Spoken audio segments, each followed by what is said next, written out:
السلام علیکم ورحمۃ اللہ وبرکاتہ۔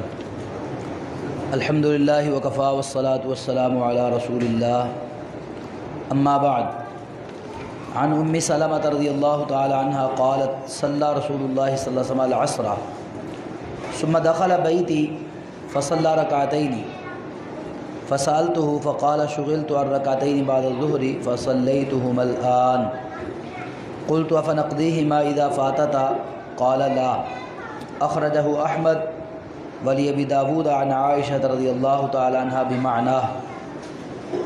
ام سلمہ رضی اللہ تعالی عنہ سے روایت ہے کہ نبی صلی اللہ علیہ وسلم نے عصر کی نماز پڑھی اور عصر کی نماز کے بعد آپ میرے گھر میں تشریف لائے تو آ کے 2 رکعت نماز ادا کی۔ تو میں نے رسول اللہ صلی اللہ علیہ وسلم سے پوچھا کہ آپ نے تو عصر کی نماز کے بعد کوئی نماز پڑھنے سے روکا ہوا ہے، تو پھر آپ 2 رکعت نماز خود پڑھ رہے ہیں؟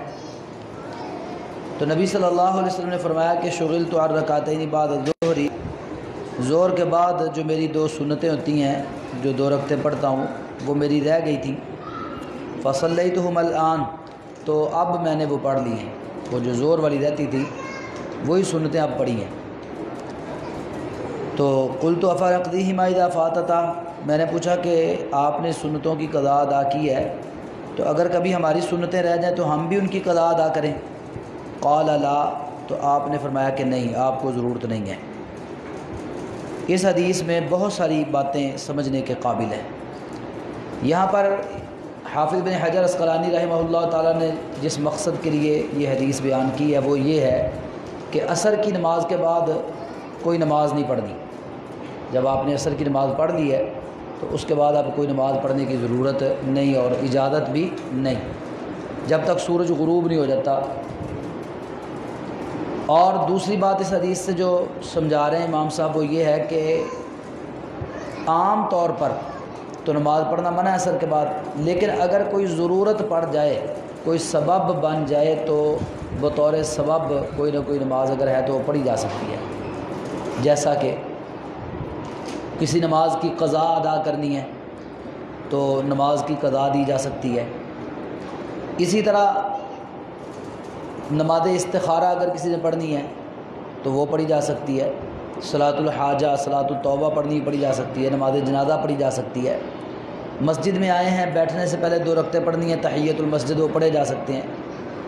تو سببی نماز وہ پڑھی جا سکتی ہے، یعنی آپ یہ کہہ لیں کہ بغیر ضرورت کے یا بغیر کسی معاملے کے شوقیہ انسان کو جو شوق ہوتا ہے نا کہ میں نفل پڑھ دوں، اس کی اجازت نہیں ہے عصر کے بعد۔ جب آپ نے عصر کی نماز پڑھ دی تو اب کسی بھی شوقیہ نماز پڑھنے کی اجازت نہیں ہے۔ ہاں، اگر ضرورت ہے کسی نماز کی یا کوئی سبب بن گیا ہے تو پھر آپ کوئی 2 رکعتیں یا جو پڑھنی چاہتے ہیں وہ پڑھ سکتے ہیں۔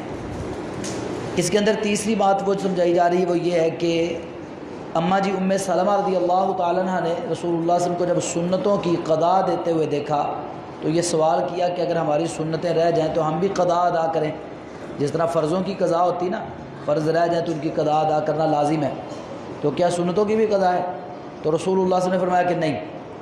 یہاں سے بعض محدثین نے کہا ہے کہ سنتوں کی جو قضا رسول اللہ صلی اللہ علیہ وسلم نے ادا کی ہے یہ اللہ کے نبی صلی اللہ علیہ وسلم کے لیے خاص تھا، امت کو اس کی ضرورت نہیں ہے۔ اگر کوئی دینا چاہتا ہے تو اس کی مرضی ہے، پڑھ لے، لیکن اگر نہیں کوئی پڑھنا چاہتا تو اس پہ کوئی پابندی نہیں ہے، یعنی سنتوں کی قضا نہیں ہوتی۔ اگر کوئی نماز رہ گئی ہے، مثلا ظہر کی نماز رہ گئی ہے، تو جب ہم نے قضا نماز پڑھنی ہے تو صرف فرض پڑھ لیتے ہیں 4، تو بس ہماری نماز پوری ہو جائے گی۔ اس کے ساتھ جو ہم سنتیں پڑھتے ہیں آگے پیچھے، ان کی قضا دینے کی ضرورت نہیں ہے۔ ایسے ہی باقی نمازوں کو بھی اس پہ محمول کیا جائے گا۔ اور اس میں جو اہم بات ایک ہے وہ لازمی سمجھنے والی ہے کہ نبی صلی اللہ علیہ وسلم کا معمول یہ تھا کہ آپ سنتیں وغیرہ گھر میں جا کے ادا کرتے تھے۔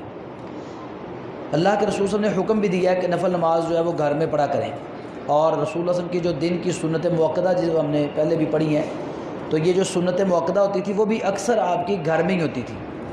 اس کی وجہ ایک تو یہ ہے کہ گھر کے اندر جو چھوٹے بچے وغیرہ ہوتے ہیں وہ بھی جب کسی کو دیکھتے ہیں نماز پڑھتے ہوئے تو ان کو بھی شوق پیدا ہوتا ہے، ان کی بھی تربیت ہوتی ہے۔ گھر کی عورتوں کے اندر اگر کوئی سستی پائی جاتی ہے تو ان کو بھی دیکھ کے وہ خیال آ جاتا ہے نماز کا، تو وہ بھی پائی جاتا ہے معاملہ کہ ان کی بھی تربیت ہو جاتی ہے۔ اور تیسری بات رسول اللہ صلی اللہ علیہ وسلم کہ گھروں کے اندر پھر وہ شیاطین جو ہیں وہ حملہ آور نہیں ہوتے. گھر قبرستان کی مانند نہیں ہوتا بلکہ وہ بابرکت گھر ہوتا ہے جس کے اندر نماز پڑھی جاتی ہے. تو اس لیے گھر میں قرآن مجید کی تلاوت اور نوافل ادا کرنا اور سنتیں ادا کرنا یہ رسول اللہ صلی اللہ علیہ وسلم کا معمول تھا اور ہمیں بھی یہی ادا کرنا چاہیے. اللہ رب العالمین ہمیں سمجھنے کی اور عمل کی توفیق عطا فرمائے. آمین. وما علیہ الا البلاغ المبین.